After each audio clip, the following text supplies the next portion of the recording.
ہم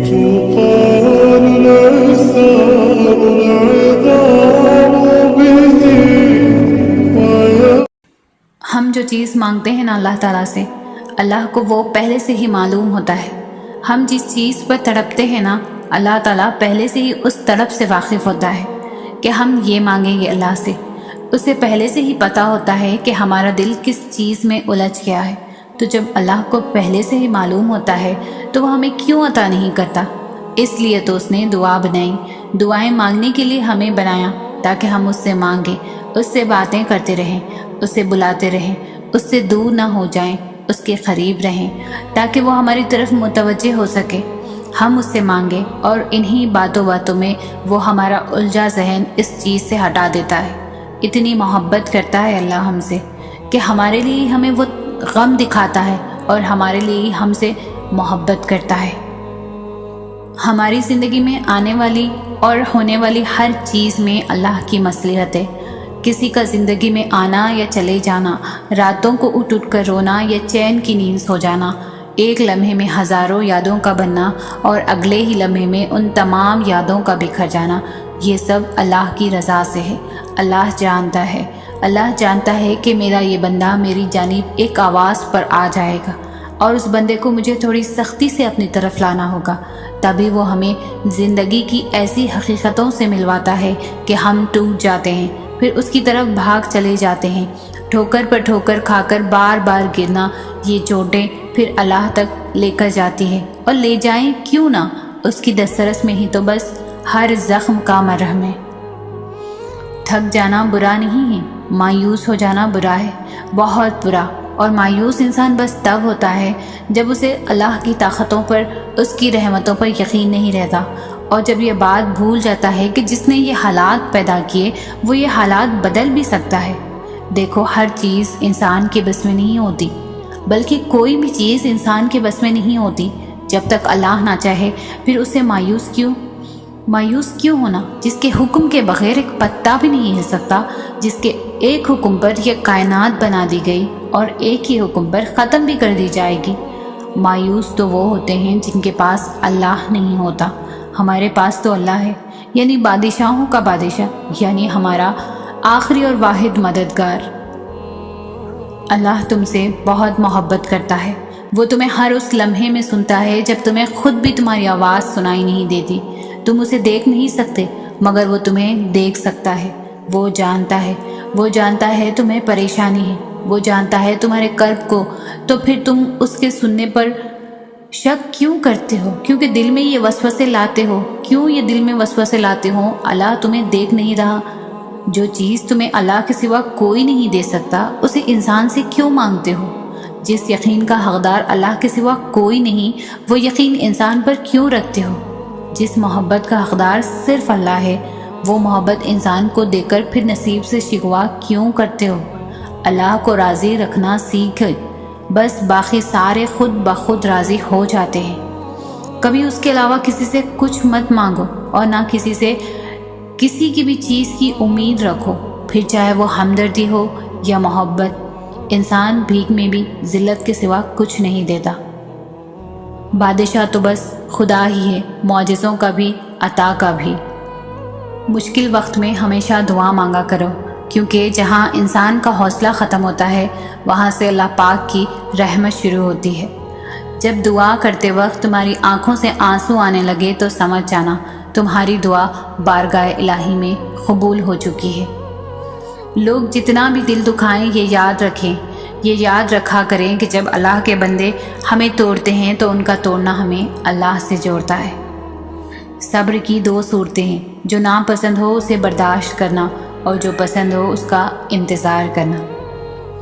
کسی سے محبت ہونے لگے تو صدقہ دو، محبت ہوئی تو مل جائے گی، اور اگر بلا ہوئی تو ٹل جائے گی۔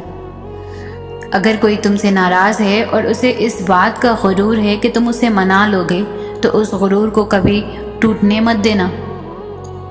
اگر تمہاری دعائیں رد ہی ہونی تو تمہیں تہجد تک لایا ہی نہ جاتا۔ یہ جتنی آزمائشیں آئی ہوئی ہیں نا تم پہ، ان میں اللہ کی مصلحت چھپی ہے، جو ابھی تو نظر نہیں آئے گی، تمہیں مگر یقین کرو اس کا انعام تمہیں بہت بہترین بن کے ملنے والا ہے۔ فجر اور تہجد خاموش نمازیں ہیں، ان میں بہائے گئے آنسوؤں کی پکار صرف اللہ دیکھتا ہے اور سنتا ہے، جبھی تو ان میں مانگی گئی دعائیں بہت اثر رکھتی ہے، جبھی تو ان کو پڑھنے کے بعد دل سکون سے بھر جاتا ہے۔ مطمئن ہو جاؤ، مطمئن ہو جاؤ، کیونکہ اب تمہیں تمہارے صبر کا انعام بہت جلد ملنے ہی والا ہے۔ تمہارے یہ آنسو جو ہیں اب خوشیوں میں تبدیل ہونے والے ہیں، اور فیکن سے تمہارے لیے عرض سے معجزے اترنے والے ہیں۔ اور دوسرا کہ اللہ بہت کم لوگوں کے دل میں دعا کا خیال لاتا ہے، ورنہ لوگ پریشان پھرتے ہیں، روتے ہیں، مزاروں پہ جاتے ہیں۔ اگر آپ کے دل میں اللہ نے دعا کرنے کا خیال ڈالا ہے تو یقین کریں دعا بھی جلد ہی قبول ہوگی، کیونکہ اللہ نے آپ کو اس کے پاس آنے کے لیے چنا ہے۔ بڑی دعائیں بہت انتظار کے بعد قبول ہوتی ہے، کیونکہ اللہ وہ دعا سننے کے بعد سب دیکھتا ہے کہ جو چیز تم مانگ رہے ہو اسے پانے کے لیے کتنی کوشش کرتے ہو، کتنی محنت کرتے ہو۔ جس چیز کو جتنا چاہو گے اللہ اسی طرح وہ چیز تمہیں دے گا۔ وہ کہتے ہیں نا کہ اگر کسی چیز کو دل سے چاہو تو پوری کائنات اسے آپ سے ملوانے میں لگ جاتی ہے۔ اگر تم کوئی چیز پانا چاہتے ہو، اس کے لیے تم تہجد میں دعائیں مانگ رہے ہو، تسبیح کر رہے ہو، انتظار کرنا پڑ رہا ہے، مگر پھر بھی صبر کر رہے ہو۔ اپنی چاہت ملنا ناممکن لگ رہا ہے، لیکن جب اللہ کو سوچتے ہو تو ممکن پر یقین ہونے لگتا ہے۔ تب اللہ پاک معجزے کرتے ہیں۔ دعاؤں کو تمہارا بنانے سے پہلے یہ دیکھتے ہیں اللہ تعالیٰ۔ کچھ بھی ناممکن نہیں ہوتا، ہم بس ایسا سوچ لیتے ہیں کہ یہ چیز نہیں ہو سکتی۔ کیوں نہیں ہو سکتی؟ بالکل ہو سکتی ہے، بس اپنی دعاؤں پر بھروسہ ہونا چاہیے، دل میں ایمان مضبوط ہونا چاہیے۔ جب سچے دل سے، دل میں بغیر کوئی شک لائے تم اللہ سے مانگو گے تو وہ بھی تمہاری دعاؤں پر کن کہہ دے گا۔ اپنے دل سے تمام شک ختم کر دو، وہ ہر دعا پوری ہوگی، اور جو نہیں ہوگی اس میں بہتری ہوگی، اور اس کے بدلے اس سے بھی بہترین چیز ملے گی، اور یا پھر تمہارے دل سے اس چیز کی خواہش ہی ختم ہو جائے گی جو تمہارے لیے بہتر نہیں۔ دعا مانگتے ہوئے قبول ہونے یا نہ ہونے کا شک دل میں نہیں رکھتے کہ پتہ نہیں یہ دعا قبول بھی ہوگی یا نہیں، پتہ نہیں یہ چیز ہمیں ملے گی بھی یا نہیں، پتہ نہیں یہ کام ممکن ہو سکے گا یا نہیں۔ یہ سارے خدشات تو تمہاری ذات کے ہیں۔ اللہ کی ذات تو اس سے کہیں زیادہ وسیع ہے۔ وہ تو معجزوں کا بادشاہ ہے۔ وہ جب چاہے حالات بدل سکتا ہے، وہ جب چاہے دل بدل سکتا ہے، وہ جب چاہے لاحاصل چیز سے نواز سکتا ہے، وہ جب چاہے نصیب بدل سکتا ہے۔ اللہ وہ سب کر سکتا ہے جو تم نہیں کر سکتے۔ تو جس کی ذات لامحدود ہے اس سے محدود دعائیں کیسی؟ اپنے اعمال کو دیکھ کر نہیں، اس کی شان دیکھ کر مانگو۔ جس نے تمہیں بنایا ہے اس سے بہتر تمہیں کوئی بھی نہیں سمجھ سکتا۔ اور یاد رکھو، کائنات میں ایسا کچھ بھی نہیں جو تمہارا رب نہیں کر سکتا ہو۔ کائنات میں ایسا کوئی زخم نہیں جسے اللہ بھر نہیں سکتا۔ اللہ تعالیٰ فرماتے ہیں، میں بہتری سے پہلے دیری کرتا ہوں، اور میں انہی کو آزماتا ہوں جنہیں میں پسند کرتا ہوں۔ ہم ہمیشہ نہ خوش رہ سکتے ہیں اور نہ ہی دکھی رہ سکتے ہیں۔ اگر خوشی مسلسل ہماری زندگی کا حصہ بنی رہے تو کبھی نہ کبھی پھر بھی بے سکونی ہونے لگتی ہے۔ اسی طرح اگر غم ہمیشہ زندگی کا حصہ بنا رہے تو جینے کی چاہ ختم ہو جاتی ہے۔ تبھی اللہ سب کے لیے سارے دن ایک جیسے نہیں رکھتا۔ کبھی وہ غم زندگی میں لاتا ہے، کبھی خوشی، تاکہ ہمیں بے سکونی نہ ہو، تاکہ ہم زندگی سے اکتا نہ جائیں۔ اور دنیا تو مشقت کا نام ہے، یہ عارضی ہے، مستقل نہیں۔ یہاں بس اپنے حصے کا وقت کاٹنے آئے ہیں اور کچھ باتیں سیکھنے آئے ہیں، اللہ کی پہچان کرنے آئے ہیں۔ اس نے انسان کو مضبوط تو بہت بنایا ہے، لیکن یہ جو سینے میں دل رکھ دیا ہے، سارا معاملہ اس پر ڈال دیا ہے کہ چاہو تو یہ پتھر سے بھی سخت اور نہ چاہو تو یہ شیشے سے بھی زیادہ نازک۔ یہ چاہے تو لمبا سفر لمحوں میں طے کر لے، اور نہ چاہے تو ایک قدم پر تھکا دے۔ لیکن جانتے ہو، جانتے ہو تھکاوٹ ہمیشہ دو طرح کی ہوتی ہے، ایک وہ تھکاوٹ جب نیند کی ضرورت ہوتی ہے اور دوسری وہ تھکاوٹ جب سکون کی ضرورت ہوتی ہے۔ نیند کی تھکاوٹ تو سو لینے کے بعد دور ہو جاتی ہے، لیکن سکون کی تھکاوٹ ختم ہوتے ہوتے صدیاں گزر جاتی ہے، اور یہ تھکاوٹ بس تب دور ہوتی ہے جب انسان اللہ کی طرف واپس پلٹتا ہے، جب اللہ کے فیصلوں پر خوش ہونا سیکھ جاتا ہے، جب اللہ سے محبت کرنا سیکھ جاتا ہے، جب اللہ کو ڈھونڈ لیتا ہے۔ ورنہ کتنا بھی سو لو، کتنا بھی آرام کر لو، کتنا کچھ کیوں نہ ہو آپ کے پاس، لیکن اگر اللہ نہیں تو کسی کا ہونے کا سکون نہیں دے گا۔ تھکاوٹیں تو بس اللہ ہی دور کر سکتا ہے۔ توکل معجزوں کا دروازہ ہے، ایسا دروازہ جس میں بے یقین لوگ کبھی داخل نہیں ہو سکتے۔ تمہارا مقدر تمہارے اپنے ہاتھ میں ہے۔ زندگی کو پرسکون اور بے سکون تم خود ہی بناتے ہو۔ تم وقت کے ساتھ نہیں چلتے ہو، بلکہ جہاں جو حادثہ روک دے وہیں تمام عمر ٹھہرے رہتے ہو۔ تمہارے آس پاس کتنی بے شمار نعمتیں ہوتی ہیں اور تم ایک محرومی کے لیے ان سب کو نظر انداز کر دیتے ہو۔ تم سوچتے ہو دعا مانگنا چھوڑ دینا یقین اور صبر ہے، مگر حقیقت اس سے بہت مختلف ہے۔ یقین تو وہ ہے جب کچھ نہ ہونے کے بعد بھی دعا کے لیے ہاتھ اٹھائے جاتے ہیں۔ صبر تو وہ ہے کہ دل کے تڑپنے کے باوجود معاملات اللہ کو سونپ دیے جاتے ہیں۔ ہاں، ایسا کرنا آسان نہیں ہوتا، مگر ہاں، ایسا کر لینے کے بعد آسانیاں ہی آسانیاں ہوتی ہیں۔ پھر کیوں پریشان ہوتے ہو؟ جو کام تم نہیں کر سکتے انہیں اللہ کے حوالے کرنا سیکھو، اور جو کام اللہ کے حوالے کر دو اس پر کبھی بھی پریشان مت ہو۔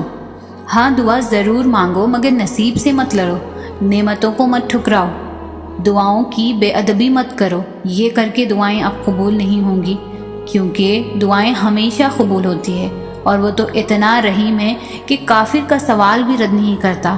اس کی شان کو تو یہ بھی گوارا نہیں کہ اس کے در سے اس کو نہ ماننے والا شخص بھی خالی ہاتھ لوٹے۔ پھر وہ کیسے تمہارا سوال رد کر سکتا ہے؟ وہ کیسے تمہاری آواز کو انسنا کر سکتا ہے جب تم بار بار اس سے پکارتے ہو؟ تو بس یقین کے ساتھ سب کچھ اس کے سپرد کر دو، کیونکہ جب کام اس کو سونپ دیا جاتا ہے تو وہ دنیا کی ہر طاقت کو اکٹھا کر کے اس کام کے مکمل ہونے کے لیے پابند کر دیتا ہے۔ اور پھر جب تم اللہ کے فیصلوں پر سر جھکانا سیکھ جاتے ہو تب وہ تمہیں کن سے نواز دیتا ہے۔ بس پھر تم ہوتے ہو، اللہ ہوتا ہے، تمہاری جیت ہوتی ہے اور بدلتا ہوا مقدر ہوتا ہے۔ دعا اس چیز کو بھی تم تک کھینچ لاتی ہے جو تمہارے نصیب کا حصہ نہیں ہوتی۔ معجزے یقین کے دھاگے پر ٹکے ہوتے ہیں، سکون سے لے کر بے سکونی تک، سکون سے لے کر بے بسی تک کے سارے اختیارات صرف اللہ کے ہیں۔ ایسا نہیں ہے کہ لکھا ہوا نصیب بدل نہیں سکتا، ایسا نہیں ہے کہ جو چھین گیا وہ اب واپس نہیں مل سکتا۔ جو چیز اللہ نے تمہارے لیے لکھ دی ہے، اگر 7 زمینوں اور 7 آسمانوں میں رہنے والی ہر شے ایڑی چوٹی کا زور بھی لگا لے تب بھی تمہاری اور اس کی راہ میں رکاوٹ نہیں بن سکتی، اور جس کو اللہ نے تمہارے لیے نہیں لکھا اس کو دعا کے علاوہ کائنات کی کوئی بھی چیز تم تک نہیں لا سکتی۔ جیسے حالات بدلتے ہیں ویسے ہی مقدر بدلتا ہے، لیکن ہر چیز کے ہونے کا ایک مقررہ وقت درکار ہے۔ تمہیں پورا حق ہے، تمہیں پورا حق ہے ان خوابوں کے لیے لڑنے کا جن کی تعبیریں تم نے دیکھی ہیں، کیونکہ جب اللہ تمہارے دل میں کسی کا خیال پیدا کرتا ہے تو وہ چاہتا ہے کہ تم اسے مناؤ، اسے وہ چیز تمہیں دینے پر آمادہ کرو، بار بار جھولی پھیلاؤ، بار بار اسے پکارو تاکہ وہ کن فرما سکے اور تمہاری فرمائش پوری کر سکے۔ مانگنے کا حق اس نے تمہیں دیا ہے۔ جب اس نے سورۃ آل عمران میں فرما دیا ہے کہ دعا پہاڑوں کو بھی ان کی جگہ سے سرکا سکتی ہے، تو قبولیت کا تو شک بنتا ہی نہیں۔ اللہ نے مقدر لکھنے کا اختیار تمہیں دیا ہے کہ چاہو تو دعا کا تسلسل بڑھا لو اور چاہو تو مایوس ہو جاؤ۔ مت بھولو کہ تمہارا کام صرف التجا کرنا ہے، تدبیریں تو وہ خود نکالتا ہے۔ جب وہ کسی کام کے ہونے کا سوچ لیتا ہے تو وہ اس کام کے مکمل ہونے کا اشارہ کر دیتا ہے، بس پھر جو ممکن ہو اور جو ناممکن ہو سب ہو جاتا ہے۔ ہاتھوں کا اٹھ جانا یا سر کا جھک جانا کبھی بھی ہمارے بس میں نہیں ہوتا۔ ہم اللہ کو کبھی نہیں چنتے، اللہ ہمیں چنتا ہے۔ قرآن میں اللہ پاک فرماتے ہیں کہ دعا ایسی طاقت ہے، دعا ایسی طاقت ہے جو پہاڑوں کو بھی ان کی جگہ سے سرکا سکتی ہے۔ دعا نصیب بدل سکتی ہے، جو چھن گیا ہو وہ واپس لا سکتی ہے، جس کے ہونے کا گمان بھی نہ ہو وہ کر سکتی ہے۔ دعا چاند کو 2 ٹکڑوں میں تقسیم کر سکتی ہے، دعا سمندر کو 2 حصوں میں بانٹ سکتی ہے، دعا دہکتی ہوئی آگ کو ٹھنڈا کر سکتی ہے، دعا غم کو مسکراہٹ میں بدل سکتی ہے، دعا مقدر کے ہر اس شے پر اپنے ہر اس لفظ کو بدل سکتی ہے جس سے تم راضی نہیں۔ دعا اللہ کو منانے کی طاقت رکھتی ہے۔ دعا وہ واحد عمل ہے جو کائنات کی ہر چیز قدموں میں لا کر رکھ سکتی ہے۔ دعا وہ کر سکتی ہے جو نہ انسانی عقل دیکھ سکتی ہے اور نہ سمجھ سکتی ہے۔ دعا یوں صدیوں کے بچھڑے لوگوں کو پل میں ملا سکتی ہے۔ دعا لا حاصل کو حاصل بنا سکتی ہے۔ دعا ہر گماں کو حقیقت میں بدل سکتی ہے۔ دعا سب کچھ کر سکتی ہے۔ جب ہم اللہ سے دور چلے جاتے ہیں تب وہ ہمیں اذیت یا دکھ نہیں دیتا، بس ہمیں خالی کر دیتا ہے، خود سے خالی۔ پھر ہر نظر آنے والا منظر اور ہر سنائی دینے والی آواز تکلیف دینے لگتی ہے، اور زندگی کی مسافتیں اتنا تھکا دیتی ہیں کہ تھکن سے روح ریزہ ریزہ ہو کر بکھر جاتی ہے۔ بس ہم ٹھہر جاتے ہیں، اور وہ ایسا ٹھہراؤ ہوتا ہے جب ہم جوابات تلاش نہیں کرتے، بس اللہ کے فیصلوں پر چپ چاپ سر جھکا لیتے ہیں۔ پھر ہم کسی کے بھی لوٹ آنے کا انتظار نہیں کرتے، بس اللہ کے ہمیں تھام لینے کے منتظر ہوتے ہیں۔ پھر صبح کے اجالوں سے کفت ہونے لگتی ہے، اور رات کی تاریکیوں میں ہم سکون تلاش کر لیتے ہیں۔ اور جب یہ ٹوٹا ہوا دل اللہ سے جا لگتا ہے تو وقت تہجد آنکھ نہیں لگا کرتی، پھر تو بس اللہ سے ملاقات کی تڑپ رہتی ہے، ایسی تڑپ جس میں الجھن اور بے چینی نہیں ہوتی۔ اور جب زار زار بہتی ہوئی آنکھیں اس سے مدد مانگتی ہے تو وہ اس بے جان روح کو خود سے بھر کر ہمارے خالی پن میں ایک نئی زندگی پھونک دیتا ہے۔ جو دل ٹوٹ کر تہجد کے سجدوں میں اللہ کو پالے وہ پھر کسی کو کھونے سے نہیں ڈرتا۔ انسان کی محبت تو کمزور کرتی ہے، لیکن اللہ کی محبت ہمیں پھر سے مضبوط بنا دیتی ہے۔ بہت نڈر جو دن کی رونقوں میں کھو جائیں انہیں رات کی تنہائی میں مانگی گئی دعائیں واپس لے آتی ہے۔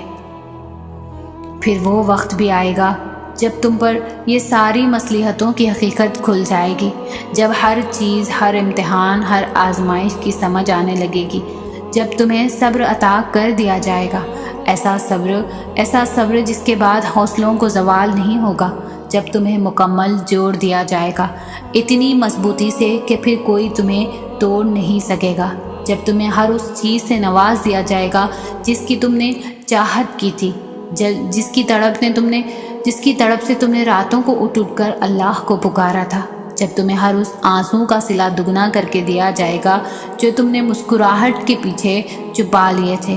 ابھی نہ صحیح مگر ایک دن تمہیں سب سمجھ آ جائے گا کہ کون سی چیز کیوں دور کی گئی اور کون سی چیز کیوں عطا کی گئی۔ تمہارے ہر سوال کا جواب اللہ کے پاس ہے، اور جب صحیح وقت آئے گا تو وہ خود تمہیں سارے جوابات بتائے گا، اور تمہارا دل یوں مطمئن کر دیا جائے گا جیسے یہ کبھی تڑپا ہی نہ ہو۔ اللہ ہر اس آنسوں سے واقف ہے جو تم نے مسکراتے ہوئے پلکوں کے پیچھے چھپا لیا تھا۔ وہ ہر اس دعا سے واقف ہے جس کے لیے تم ہاتھ اٹھاتے ہوئے تمہارا دل تکلیف سے پھٹ رہا تھا۔ وہ ہر اس فریاد سے واقف ہے جسے تم نے تڑپتے ہوئے زباں میں دبا لیا تھا۔ وہ ہر اس صدا سے واقف ہے جب تم نے کرب کے مارے سجدے میں گرتے ہوئے اللہ کو پکارا تھا۔ وہ ان راتوں کی وحشت سے بھی واقف ہے جب سب سو رہے تھے اور تم نے آواز کے خوف سے دردناک چیخ کو ضبط کر کے منہ کو ہاتھوں سے دبا لیا تھا۔ وہ ہر اس لمحے کی اذیت سے واقف ہے جب تمہیں لگا تھا کہ تمہیں کوئی نہیں سن رہا، تمہیں کوئی نہیں دیکھ رہا، تب بس وہی ایک تھا جو تب بھی تمہیں سن رہا تھا، دیکھ رہا تھا۔ تم اسے نہیں سنتے لیکن وہ تمہیں ہر گھڑی ہر لمحہ سنتا ہے۔ وہ سب جانتا ہے، بس وہی ہے جو دل کے حال جانتا ہے، بس وہی ہے جو یہ حال بدل سکتا ہے، بس وہی ہے کہ اس کے جیسا اور کوئی نہیں۔ تمہارا ہاتھ اٹھا کر اللہ سے مانگنا کوئی عام بات نہیں ہے، خوش نصیب لوگوں کو ملتی ہے یہ توفیق۔ تو قبولیت میں دیری پر پریشان ہونے کے بجائے اپنی خوش قسمتی پر اللہ کا شکر ادا کرے، یہ شکر تمہیں دعاؤں کی قبولیت تک لے جائے گا انشاءاللہ۔